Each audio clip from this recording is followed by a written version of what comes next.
ia le tual nei tai au fou nei tai au matango fie ia whaamalu ua tu foi ona o le tau whaale tonu so ta inga o loo ia e whaafitai o lea ua whai ona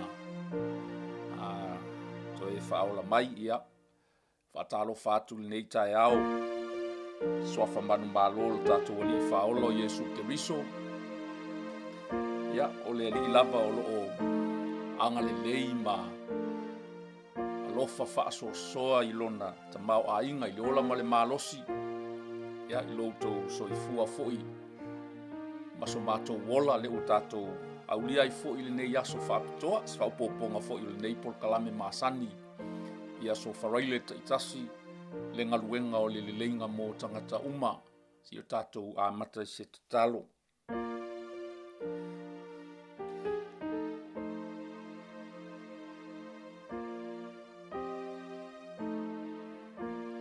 Ia lava oelo mātou atua i le nei tae au. Le nei tae au matango fie i le alofa ma le anga le leo lau o fio. Fai fo iona e ta isaunga le mu mai le soifua ma le ola ona i o mātou tangata. Whaafitai mātou te talitonu pea ma le whaatua tua e leo mawhai lava ona e tu lafua ina i mātou. Olo sila mai pea o whafonga lofa. Whaamamalu fo i o ao le tua ma e pui pui ma la veai le soifua ma le ola o Samoa atoa. Le ngata fo i si o mātou watunu i Samoa. A o Samoa uma o loo. No foai ma au mau i atunu e mamau. Mātou talitonu le atua. O loo iai pea o ua awa lofa. O ua awa la veai. O lau tau singa e le ma vai mo o tangata. Le ili nei tai ao mātou te whape atu le atua whaafitai. Whaafitai tele lava. Whaafitai le ngaluenga mai a e ana e tāpena ina a wale whaola tanga mo le lalolangi atoa. Whaafitai lo manatu mai. Whaafitai lo fisosoani mai. Whaafitai fo i olo e tauto olua ina pea tiu te mawhaiva. Ai mai se fo i le vala au e vala au ina ai i mātou. Nei tai ao le atua. La mātou sauni mātou te whaalongolongo i lo whetalai mai ala i lau upu. O le mātou te talo lava. O le mātou mana onga fo i lea mātou te vala au atua i pea. Ia e alofa fesoso ani mai. Lau whau unga malou mana e mawhai ai. O na mātou mala malama. E mawhai ai fo i. O na e whai loa mea lilo o lo malo. O lo na tia i tutonu o lau upu. Whaongai na ai se whaatau waa o lo nei tangata i le nei tai au. Ai whaasifo mai alo wanganga ma lau whau unga. E lufi na ai lau upu tama. Se iao au ina ai fo i mātou le nei aso i lau o fionga pa ia. A wā o le sumula valea ma le mala malama e matango fie ai o wala. Whaafitai mo lau upu tama.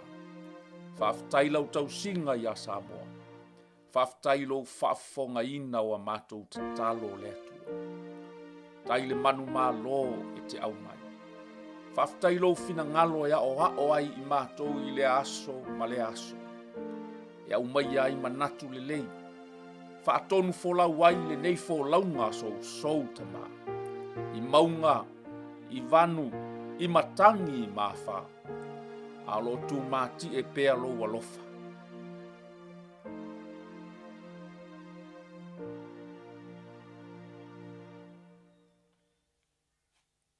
Ia o e tama. Ia o ele nei tai ao. Whaafo i atu. Levi inga i ate. E lea i lava se atua e tutusa mawai. Ua tonu. Masa o le whaavae ua whaavae ai le nei atu. Whaafitai lo manatu i a Samoa.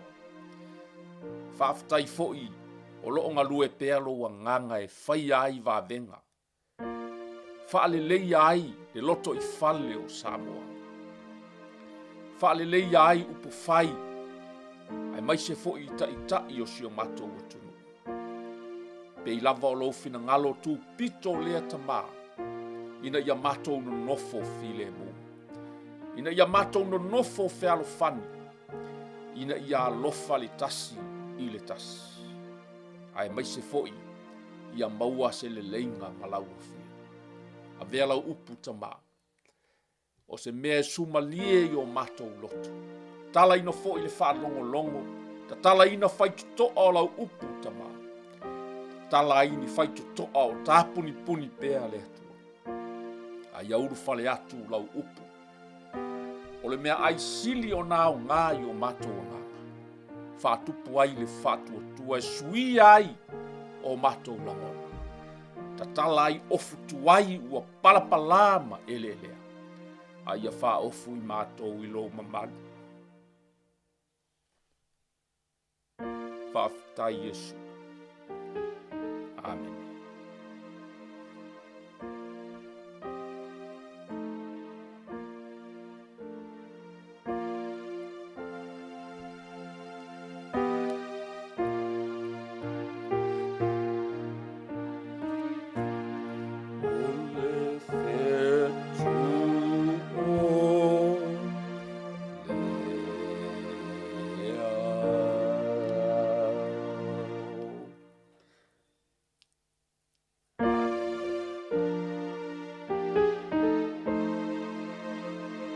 Tātou autu, le nei aso ia na ua tui nātu fo I lungo le tātou screen. Ai to e whaafeilo I atu ma whaatalo whaatu le nei tai au o ai lava lea ua whai fo I ona mafuta mai ia, ma lo le soifua maua, ma le lange mamā, ia le atua, whaafutai fo I ai lātou o lo o mulmuli a pēa le nei a polkalamia, me se fo I ia polkalamia le nei a la leo. Ia, whaatalofa ma whaamalo atu, tai fo I lautou tatalo, ia o lo o mawhai ei o na whaatino le nei au o nanga. Ia, o le whaasolong lava o le tātou tusi whai tau.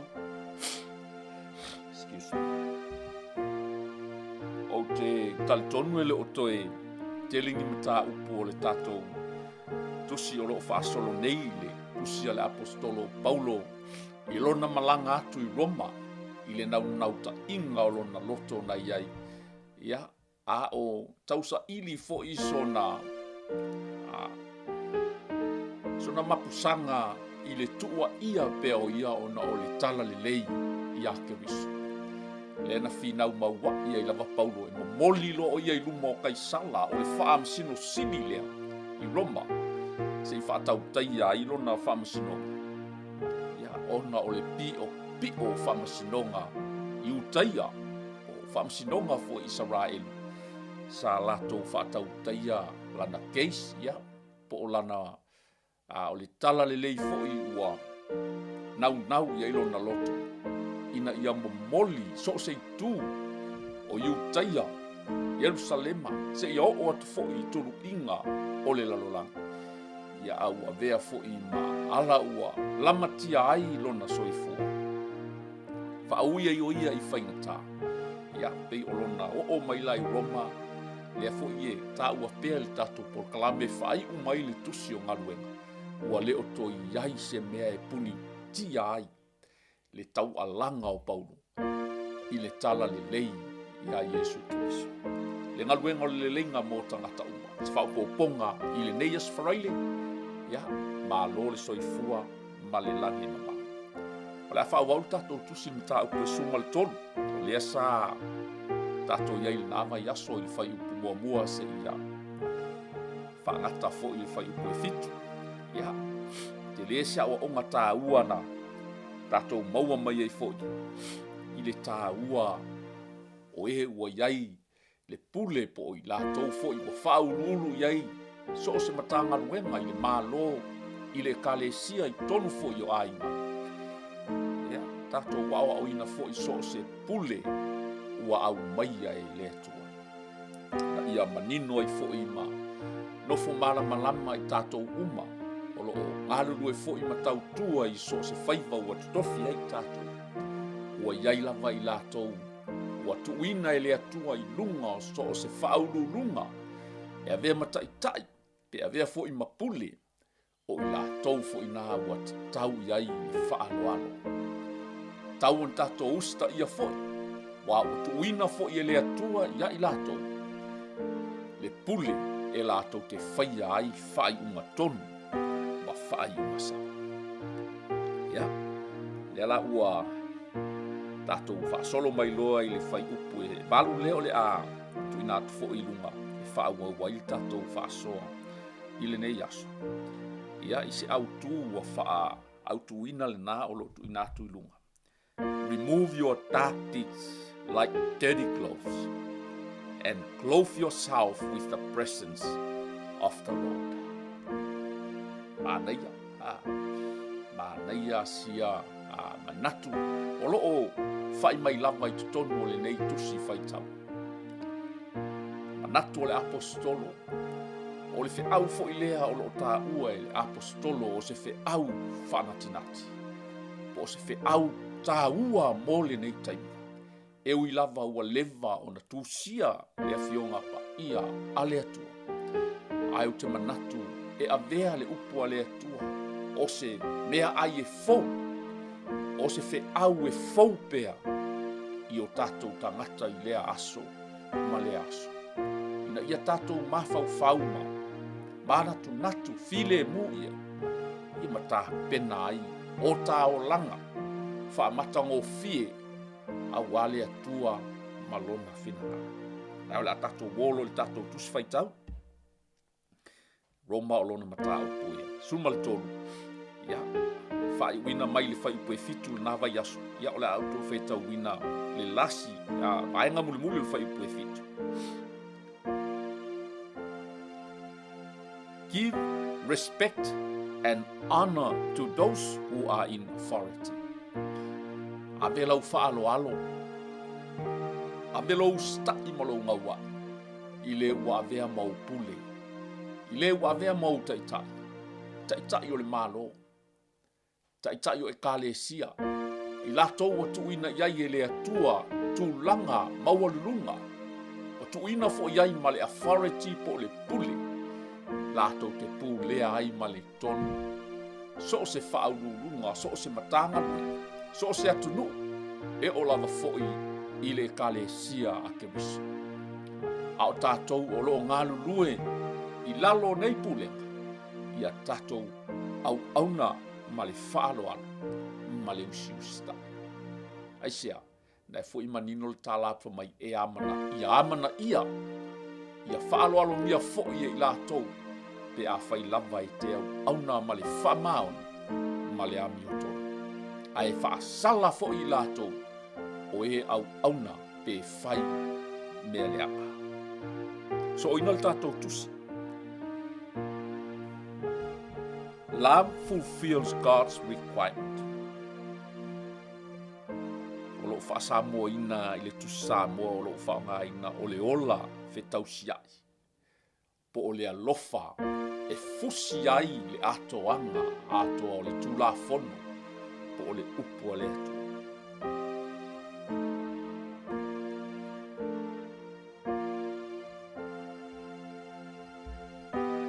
Awane ia te outou se mea e tasi a se tasi tangata. Ai tau lava o le whealofani. Awa ai se alofa atu i se tasi tangata. Wa ato atoa o na whaia ia o le tūlafono. O le alofa o le fusi lea e atoa le tūlafono ma le upu a le atu. Ia, le ua amata foi, le awhionga pa ia le atu, le whamanatu mai o le nei alofa. E le ngata o loa lofa atoa lea e tau o le tato walo lofa ai i le atua. Ai e whaapea foi lo uso a tangata. Wase a lea o ngā, whai ai au taulanga ma mea le lei uma.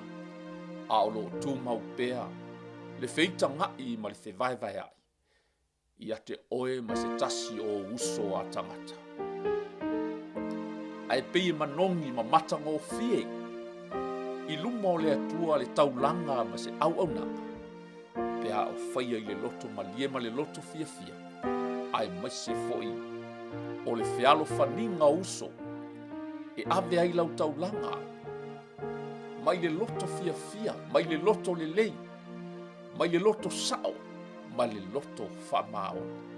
A o lo o le lei fo i le lua mafutanga, ma so se uso atangata.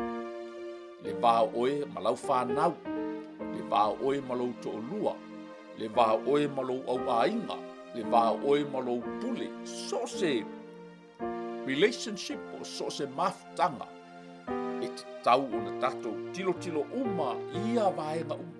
Vā oe ma lau whaife au, vā oe ma isi au whaingaluenga. O vaenga uma i o le soifuanga. E ta tau lava o na whata ua i lau vava ai ma lau tilo. Ina ia aua ne i pona tia. Aua ne i whaalave ina. La tātau langa, la tāu au nanga i le atu. Pei fo en fetalai manino Yesu, a e sau e ave lau tau langa. Whaale lei mua ma lesi osu. O ato atoa o na whaia o e ia o le tūlafona. Awa o upu ia, aua le mulilua, aua le fasio tangata, aua le ngaoi, aua le moli mau pepelo, aua le tuinanau. A whai foi ua toe se isi poloa inga. O loo ua o fia lava i le nei upu, ia e alofa atu i le lua titua oi, ia pei o oe lava ia te oe. Amen. E ala ona e le alu e ngaoi mea alesi tangata. Langa fo i e te alofa fo i oi le loto o le nā tangata. E ala ona e le a moli mau pepelo. E ala ona e le tau mawhaie te pepelo. Pe tau mawhaie whaau fiufi pea mea lea. Ona i te alofa i le nā tangata. Le ala nā e whai mai e le apostolo. Ia ole alofa po o au fia lava i le nei. Ole alofa atu i le lua te tuao. Ia pei o oe lava ia te oe. Amen. E ala ona e le whatino ina isi vaenga ia. E ala ona e le whaia le mulirua. Langa i te alofa lava oe i louto onua.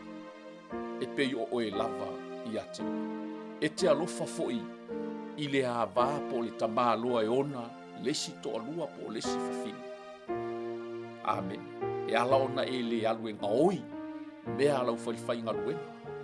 E ala ona e le ngaoia mea le nā whaliwhai ngaluenga. Ona e te alofa i le kampani. E te alofa foi i le pule o le ona mea tō tino o lo e whai ngaluenga. Aua le tuina nau. Amen.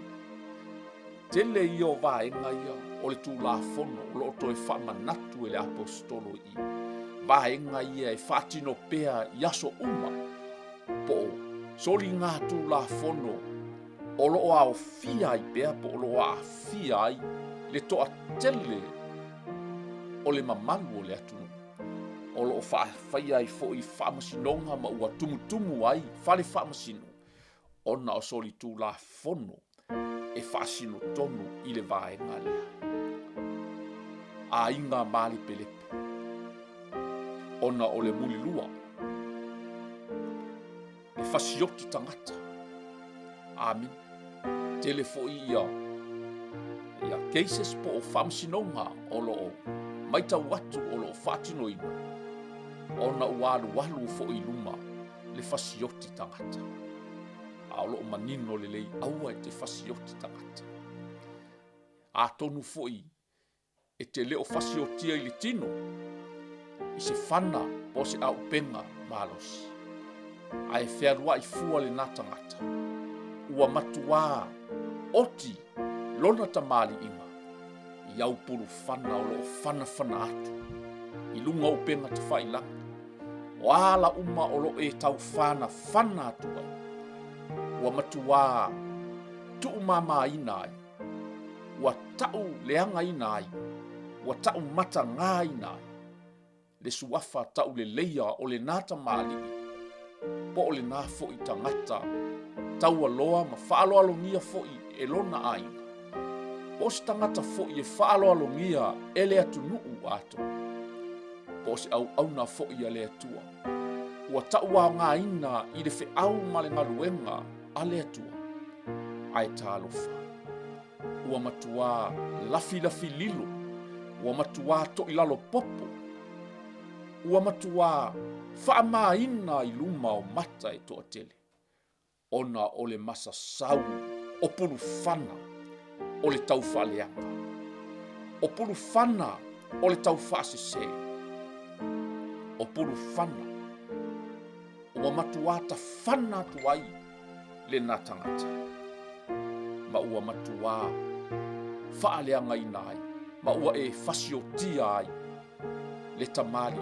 inga o le nā tangata ua avea ai ma mea ua awha ina ai le loto o le nā tangata ua avea ai o se mai tūngā te ma he tali tonu e iua i lava i na whana e ui lava la o lo ola i le tino ma le soifuanga le ne a o le loto ua matua momo le loto ua ati i ai pulu whana o lautau whaaleanga ma mea leanga uma ua e tau ai atu ia. Amen. I ia le atua. Mantua ai pe o whamanatu mai le tala i le whawhine muli lua. Na whape nā fo i ona o atu tai o le kale sia iutai. Le lotu iutai ma i lātou ma le moto tangata. Wa tofu i lātou ma le pea ala. Ma lātou tai atu i luma o le li whaola o Yesu Kiriso. Ma lātou whape atu. Wa matou maua le nei whawhine. O whaia le angasa. Maua ta tau o na whaaho o iei le oti i le nei whawhine. Ai whaalongo i le tali, mai le poto, mai le mamalu, mai le atua sili esa. Ma le tala Yesu. Ai eis tasi o tou, e le ai sana angasa, ia lua i toni sana maa. Amen. Tala malama ma le tala mani. E toe e atu Yesu. Wale ai ma se tasi o tūmai. Whapena fo i se whaamalusi au ale porkalame i le nei taeau le ngaluenga o le lenga mō tangata. Aua e te whasioti tangata. Te ue whapea mai na o le whana, ma le sapema, ma le whasi whaamoa o le whasioti tangata le na. E mai tala Yesu a e ita i le siousu o le whasioti tangata la valena. A e whaaleanga ina le tamari inga o le tangata. E ala iau upu lafo. E ala iau tustusinga. Ua e whasiotia lava le loto o le nā tangata. Mana ia le awa o ngā Yesu. A e loa e le aisa wanga sau. Ia e lua i tongi la sau maa. Amen. I ia le atua. Aua le ngaoi. Aua le ngaoi. Ana fo'ina. Mata tuai o whaasau fo inisi o tala. Ua matua mafia fia le ngaoi. I to tonu o Samoa. I ia le atua. A whai e te māua mai. Ia. Tele tuai ngā ngaoi. Ngaoi pupula. Ngaoi ata.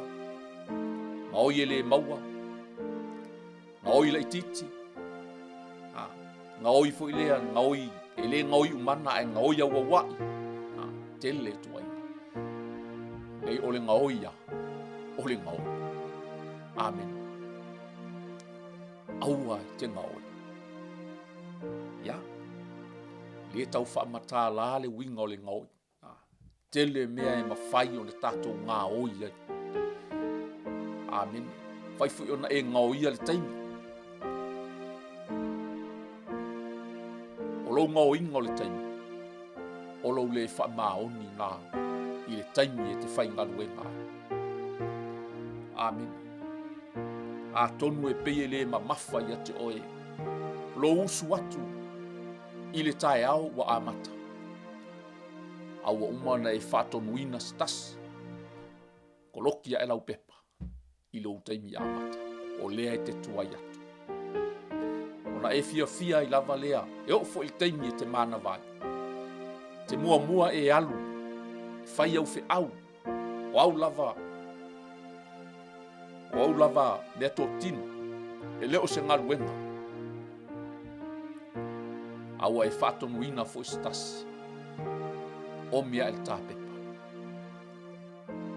E leo se ngaoi le nāme. Amen. Ngaoi o le taimi. Amen. Mai stasi o whaupunga whaperitania. Olou whai mea tu. Olou ngaoi al nā o le taimi. Amen. Le stasi ngaoi. Ngaoi mali e. E le ngaoi a atoa. Ai ini tai tasi. Se iau o aina tumu a iau whatai whale. Ina i oloa la haiti. Mea la haiti. Amen. Ia le atua. Tele mau ngaoi. Le si ngaoi, le ngaoi ngaile i maua. Poto e whai awala. Poto e whai awala e. Kami solo ai. Ia auan i ngalo. Malitala le. Whamaros aua la apostolo. Toi whamanatu mai ei tū la whono na ave. E le atua ia mose i lunga le maunga sinai. Aua e te ngaoi. Ia. Ia le atua. Aua e te moli mau pelo. Wa mafia fia. Le meo le pelo. Amen. Pelo pula. Pelo ata. Pelo tangi. Tele to ai ngā pelo. O lo fau e tangata. Whaalafi ai le mea moni. Whaalafi ai nai musu. Tau lea ngaina. Musu i tuli. Ai ngā lulu e whaatasi umaha mea. Ai ki tilo nei i. E leo tū la whono umai e amai i ai pei o le.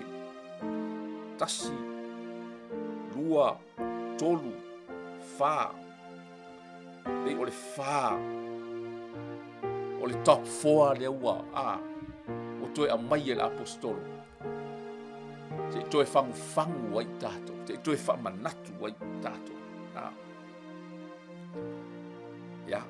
Ai po le alau top 4 na iei. A le ua avatu le top 4.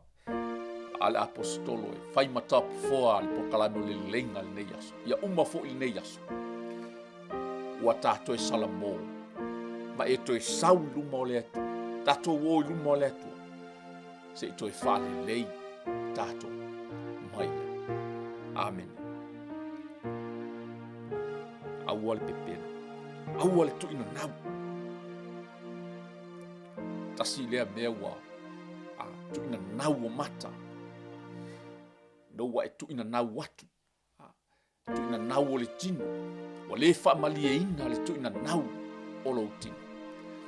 Ai tasi lea mea. E afu ai. Ona e muli lua. Ai sea. Wa le whaamali e ina le tuina nau ngā o mata. No tilo solo fua. I le a vā lesi tamaloa. I le to'o lua o lesi whawhine. Tuina nau i ai o mata. Tuina nau i ai lo tino. Wa e vaai atu foi. Se tupe. Wa e vaai atu le mata ngofie o le pula mai o au whai a lesi a inga. Wa e fia ai i ai. Talu ai. Lau le ngā lue ma lau pai e. Ma e alatu fua lea ngaoi. Pe no fatu o le top 4 le.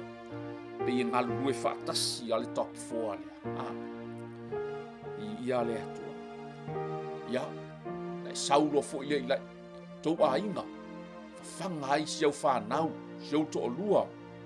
A whai o le tau lea lea o lona winga o nai ai ei mastoe ina. Masino o matua. Ia leua. Pingi lua o e lesi top 2. O le ngoi. o lou mana na ofua ia malo saulo fai atu stoina ma lo san ta ile leisi o watali ya la wa oso yoi bele le ile usu pele ma manga to anga fai fa to anga ya le fo yete sila maita ma ile lapo po talo ai le lo stoina ia ole ma mangal na o le sta malo lai afu sina ati ngai tauti ngai le mutintino le la male timunga nai ta fao ale ngoi ma ata ale ngoi na oi maua male file mo ai le alu afu amen o te talano atu nei mea langa o lota o langa lea sata ola mai sata ola mai aso i al fai fato anga me ti ngā ai le loto ale fai tu tala sa o ane mātou te ngalu lue whaatasi manisio tua oi fai maumanga te lefo i ato o maumanga o le ami o le anga e te alatu waka umasau lenga ka amu pe fafailo maumanga alai tele la to mea ai o le anme o yate ia na o le loto tima o al taimile na e te alatu roha wa faifa pe na lo maumanga ele aia masesi o toi ango i se tanga na o lo wawau ma lo palapalau vale a wafo i o le tonga vao lai tege po wai ai whaalongo mai i whatinonga o le ti ngā mo le afu o ona ai whaaleanga e isi tangata ia aua e te ngaoi la ngai o ona le afu e le tau ngofie le afu malingi o le tangata tautua ai alatu oe le taa solo le makeki Fiaro lua i solo le taulanga. Ki e pasi. Ai le alu oe to toso maumanga. Amen. Tasi le nā ala te fasio tia ai le loto o le tangata o loo nau o ia. Fai ana mea le. O loa latu maoi. Latu oe sele ma le file mu. Ele eiso wafu na e aluai. Li ia le atu. Aua e te pelo, aua e te tuna. A fai foi, ua toe se isi polo a ina. O loo ua o fia lava i le nei upa, ia e alofa atu i le lua te tua oi. Amen. A e alofa i le anganga ma le loto o lesi o uso a tangata. O te talitonu, o le a e le whaatonoina, o le a e le whaatinoina pe te ola, e whaatino le tatou top 4 le waia. A o yeisau pen, wha mau lalo le tatou top 4 o le neias whalaika. Aua te muni lua. Tas. Aua te ngau lua. Aua te moli mau pelo. Tolu. Aua te tuina nā. Wha. Alu le nei aso. Wha mau lau apu. Tusi il papa o lou loto. Wha manatu i lou mawhauwhau. O le fusio nei mea uma. Tauona e alofa i le sio uso a tangata. A fai fo i watoe se isipolo a inga. O loo ua o fia lava i le nei upa. Ia e alofa atu i le lua te tuao. Ia peio oe lava ia te oe. Ailonga yesi aso e te alu e tango polo alafa. Ailonga yesi aso e te alu e tango tu i lo. Ailonga yesi aso e te alu e ngofo lau oe. Ai valea. Ai ngaoi. Ai fafasa. E le mawhai. Ai sea. E te alofa oe ia te oe.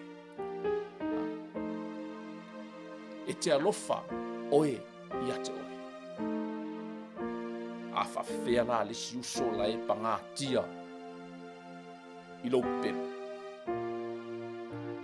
Le vauna e sola. Nai whai umaile. A mata al tato whai tau. Whamaia.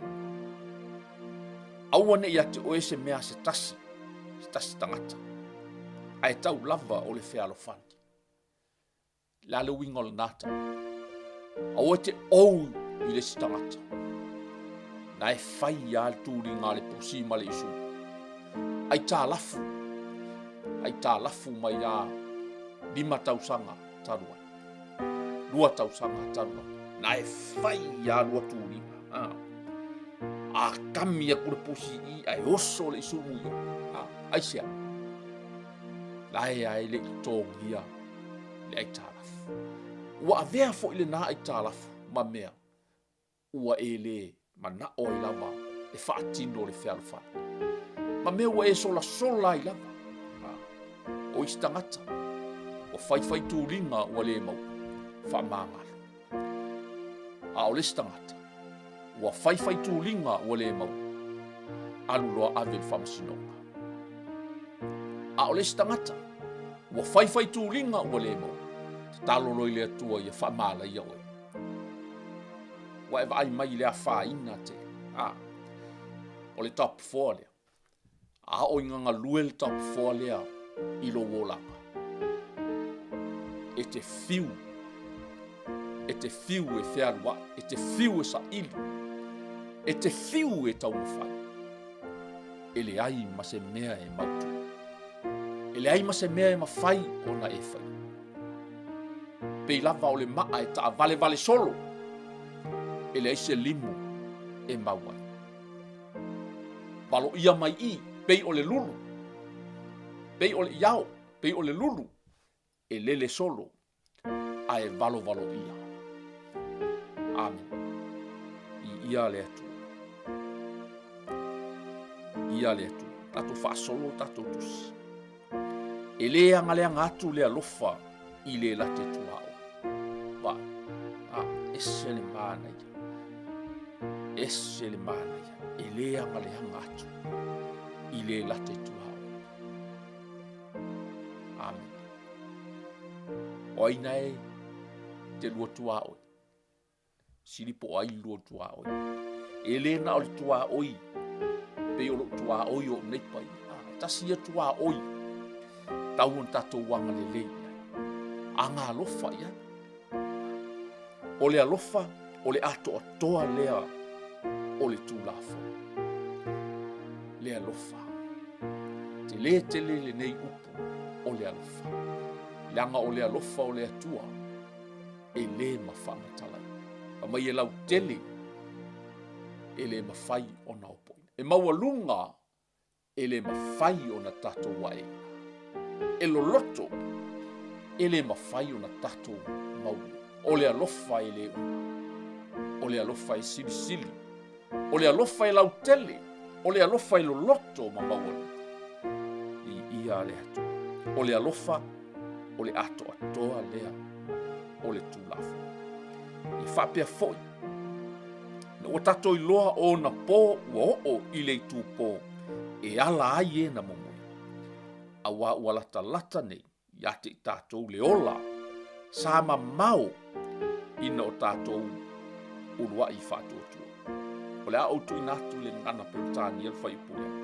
Tasi lea pāenga tā ua, fia tala noa la tia i tātou portalame ili nei asu. This is all the more urgent. A tonu fo i te whapea mai ia. A e whika le taimina tusi eile tuspa ia o fia se lautau sanga. A o le nā lava ile i tupu le nā urgent message. O le langona po le manatu o le tatou porkalame ma le tatou whasoa i nei aso. So se mana vanga, so se upu e au mai le fionga pa ia ale atu. We need to take it seriously. E tatau o na tatou matua whaataua ina. E tatau o na tatou talitonu ia. Langa o tatou waso e i titi la vai. O na tatou te lei loa le taimi malei tu aso. E umai lau manava ma ave e lo uola. A o le fesi na e tape. A whai o se fe au whaanati nati lea mai le fia se lau tausaga na momoli e le apostolo monu ese tangata Roma, tangata Iutaia po tangata o lona lavano. Na ia tusia ai mai ia whaapea, this is all the more eche. O le au whaanatinati, o le au tāua, o le au fo'i e te tau i sos tangata, o na ia utangia mai. O na o manatu e avatu fo'i, wha lapatai, o le au whaanatinati. It's an etching message for all of us. For you know how late it is. Time is running out. We are running out of time. A e nofo e tuu upu ia le apostolo I lo lava tangata. If you know that you are out of time, wale o toe lava sa time, ona whaamalo si awa I leo lo roto. E tauna e manu malo le top 4 le luma. Ta tauna e tō manatu. What can I do now? O le ala le mea la awhai. Pe awhai o leo lo toe ungi se time. Pe o le winga le nā. O haua onga ale apostolo. Wa lewa na maliu le apostolo. Wa lewa o na mali liu tangata. Na o hao iai le apostolo. Matala noa iai le apostolo. A le upua le atua. Olo o ola pea. The word of God is still alive. Olo o ola pea le upu a le atua. E o mai I le tae au le nei. O le pelu maai lea. E tā fasi ai. O le pelu maai lea. E tonga fiti ai. Mea lea ngauma. E ave ese ai. Le loto leanga. Tā vai ai ma whaani ni ai. Le o langa ngaoi. E matua le peti ai le muli lua. Ma le whaitaanga. Tu ina nau leanga. E ala le nā. E au mai ai le apostolo fe au tā ua I lea taimi ma lea taimi. And let this message today be an urgent message for all of us. Why? For you know how late it is. A tonu o le stangata ua over. O lo soifua I ons fulu, fitus fulu, valus fulu tausanga. Na te leita lia lava Yesu Kristo. O lo lotu. O lo auna, o lo tautua. Ai na te leita lia lava le whaolatanga. Amen. E leo se ata na o le tuwai. Na whao ngā oe. Ma le awa noa o lo avatu pea. I nai toe tau sanga po waso to toe o lo soifua. E te mana tu natua I se mea le lei. E te whaia mo le atu. E whao ngā ai.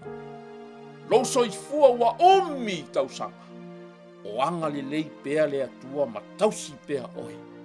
Ma wha pale ma ono sai pea I lo soifua ma lo wona. A o le a ea se tātali atu le nei alofa. O le fe au lava le nei o te mai tauina pea ma o mana tuaina pea. Le anga o le maasina fo le nei ua tatou tu vai. O le maasina le nei na fai ai fo I lau filifili. O le maasina le nei na o filifili ai. Tala e selo ofu tuai. Ai o fia ofu I le ofu. Ofu fou. Mai le atu. Peo na wha au tala I le. Au tū ai le tatou polokalame I le nei aso. The time is running out. Wake up. For our salvation is nearer now than when we first believed. Ai mawhau upuia. Whatahua. We are running out of time. Wake up. Alamaya. Mai tala wanga ngara se poto ia. Se foi maia se sala mo ia wa lava le na. Wa leo toi umi se taimi. Wake up. Wake up. For our salvation is nearer. Wa lata mai le ola tanga. Na ilo le taimi na e fatua tua. Amen. O le ola tanga le e ta ue le apostoloi. O le toia fio mai o Keriso. Amen. Langa e vai le fai unga o lalo ho mai. For our salvation is nearer now than when we first believed. O le taimi na e fatua tua ma e tali tonu ai ma e tali ai Keriso. That was your first love. O lo urua ia lofa lena. Na e fatua tua ai le maliu o Keriso ma e talia ai. O ia e fai mali i ma whaola i lo wola. A o le whaola tanga le e toi ta ua for our salvation is nearer. O le toi a fio whaalua mai o Keriso. The night is almost gone. O le ale night le refer i ai apostol. Le o langa lea ngā lue ai le top 4 le tatou talanua. Le pongi sā lea lava e ola i lava le tele o tangata. E le i malama lama lava le tangata. E le i matala lava le loto ma mata whaale a nganga o le tangata. Se i ona iloa ai le matango fie o le nei atu. Lae lava e ola i le pongi sā. The night is almost gone. E saulo a Keriso. Ona mawai loa lea o le taimilea. Mo oe le tangata. Whātuatua. O oe le tangata o loo tali tonu pea matu mau i le whaola tanga. Ono sai. Ma lue pea. Manu o hao. Langa e o mai le pongi sae le mawhai o na toe ngā lue ai. Se tangata. The day of salvation will soon be here. So, o na o mai lole le fai upu. O lo whapena o na mauai se au le tatou whaso. So remove your dark deeds. A whaila mo le naenga lue le top 4 le tatou talanoa le amatanga i lowo langa. O le ofu tuwai masa sai mata ngale na. O mana o le apostolo. E tatala ese. Le iro o lo whainga luenga na ua uu. Your dark deeds. Mea le pongi sā, na e ngā lue, na e te whaia pea, le ngahoi, le muli lua, le whaita anga, le amio le anga, le whasioti tangata, le mata pea pea, le lea lofa, le lea wha maoni, wā umba. Those are all the dark deeds. Mea ia o loo ofu ai pea le tangata tuai. Remove that dark deeds like dirty clothes and put on the shining armor of right living. Ai amai ia le malama lama o Keriso. Au mai ia le upu matango fie Keriso. Whasavali ai le tatou wholaunga leanga o le sulu lea ma le malama lama i o tatou vai. And it is a very shining. Amen. E shine ai fo i o tāo langa. Amen. Ma le tatou autu. Ta tala le ofu tuai le ofu matangā le nā. Le olanga matangā le nā. Langa e palapala. But clothe yourself with the presence of the Lord. Ya. O vai atua umal tatou tai. O le a whaatu tope atu le vai ngā muli. Because we belong to the day. We must live decent lives for all to see. Amen. O lasi o langa matango fia vava ai e le lalo langi pongisa. O le manongi lea e watu ai le ola. O le olanga le tatou talanoa ai le nawa yasu. Honorable lives. Silence the mouth of the devil and brings people e affect ai, e influence ai o langa o isi tangata. Don't participate in darkness of wild parties. Amen. O lau nei pa lei kuai. Mai Samoa nei pa, just behind. Toi titi ale misi le weekend te whaalongo ai. E pe pese e whaiman pāki the whole night. Yeah. Te loa tali tonu toi titi asu suru le leia tu eile mōni. Ia le atua. Darkness of wild parties and drunkenness, or sexual promiscuity and immoral living, or inquiry and jealousy. I'll read this in Samoa. Faipuna e sumal tonu. Fa umatua le tatou polkalame ono le tatou taimi. Ia tatou savavali ma le matango fie tusa i le au. Aua le pōula ma le ona. A whai o nai te fisili mai. Feo le tuspa ia nai whamai aua le ona. Ia le utoi whamanatu atu. O loo manino le tala le apostolo le fionga fo i lea le atua. Aua le ona. Aua le ona, aua le pōula. Wild parties. E te fia lava e enjoy e o ngā ma pāki. Lana o mea fo i nā e tutupu ai whaalavelave. Aua le whaitaanga ma le mata aitu. Aua le whemi sai ma le mataua. A ia o ofu autou i le ale. O le whai unga leo le tatou autu. Ta tala le ofu tuai ofu. All your dark deeds. Ofu tuai na he le hanga ai oe. Ai wha ofu oe. A ia o ofu i le ali o Yesu Keriso. A wā foi. Le sauni uni mo le. A wā foi le sauni uni mo le tino. E o oa i o natu ina nau. Ofu ia Keriso. Whaitawina wha Peritania. Instead, clothe yourself with the presence of the Lord Jesus Christ. And don't let yourself think about ways to touch evil desires. Amen. Whawheon wha ofu I tātou le mamalu o Keriso. I ia le atua. O le mamalu lea e. You know, when Moses came down of Mount Sinai, whamai wa vaai atu tangata wapupula mai.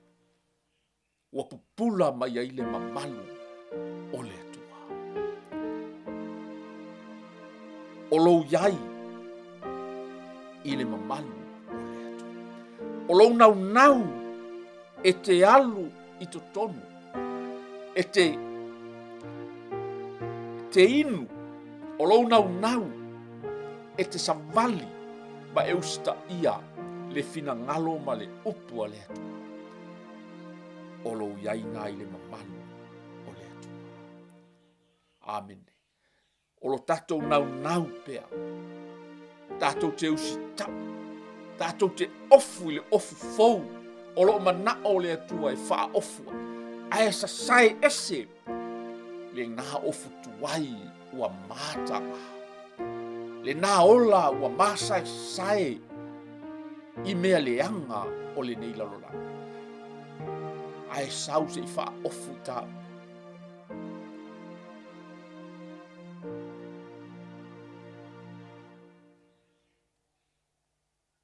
I le ofu o tā pena e le atua mo. Leo whamai Paulo su e ma e iloha le fina ngalo o le atua. Pe a ave I ilo wola. When you give your life, your body to the Lord, aue te kopia fua mea o le nei lalolangi, then you will know the will na e lo ai leo le matanga o fie.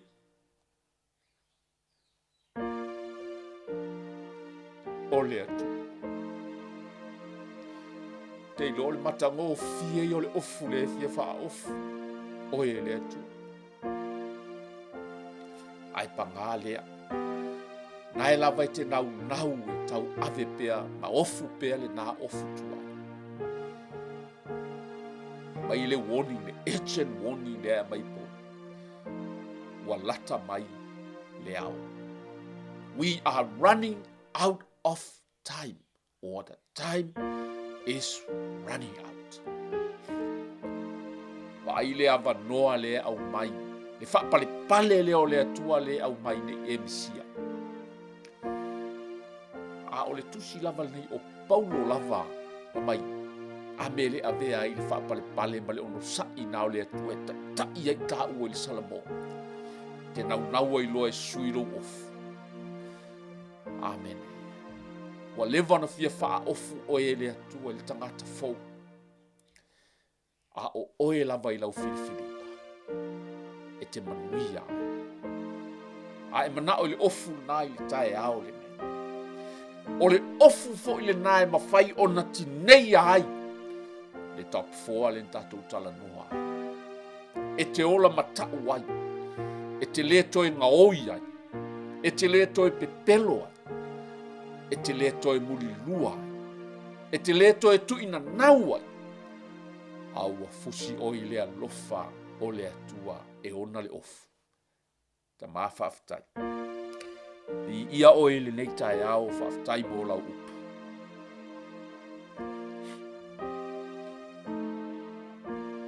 Whaftai mo lo mamalu. Whaftai mo lo wa fio mai. Whaftai mo le ofu e wha ofu i nai i mato. Talo le nei tae ao i lo wa nganga fisoso ani. I loto ma fina ngalo o nai o mato tangata. Ina ia li liu mai ma nau e fia ofu le ofu e ta pena mo i lato. A whai o le te whaalongolongo mai le nei tae ao. Wa e manao e te tala ia le nā ofu e whapolonga ina oi. E le ngata e matanga. Ai te polonga. Ai whaatau nui nā i le misiona le ti a polo au leanga. O lo tau mawhai e whasioti e oi. Tu mai lo loto i nei tae ao tātou te talo i le atua o le alofa fua ma le alofa muti vale. E te le ngese lo to sa. A olo na alofa e mua i mea. Ona e te talo mai lea i le nei te talo. Le atua le tama. Whaftai mo la upa. O whalongolongo lava ma le tutoa i le nei aso. O ua ula ngona ai. Ua fia te tala ese le ofu tuwai o lo ofu. Wha maa ngalo mai au tama. I mea leanga uma na o whai. O te tali tonu ma o whatuatu. E lava matutoi le manolo totu. O te mama ngalo ai. Au atu ina atu lo nei tangata i le nei taea. Se ia e wha ofu mai te au le ofu fau o lo lofa le atama. Ma ua utalia ina fo i le nei tae ao lau whao le tanga. E ala ia ke wisu Yesu. Fe soso ani mai. Whaatasi mai. Wha malosi mai. Wha tonu wha poto mai. I lo suafa Yesu wa o wole ma wala autua. Amen.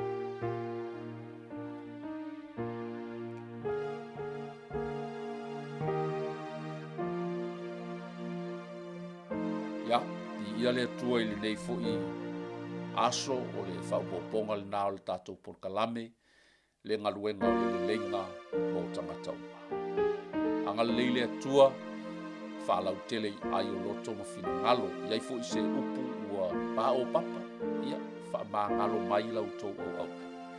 Tātou taupule ola le nawa yaso i le alofa ma le anga le leo le atua tātou te toe whelua i fo i se whaupoponga le nei porkalame e mo le teminei. Tātou wha soifua ia le pa ia maua lunga. Was your tātou atu. God bless.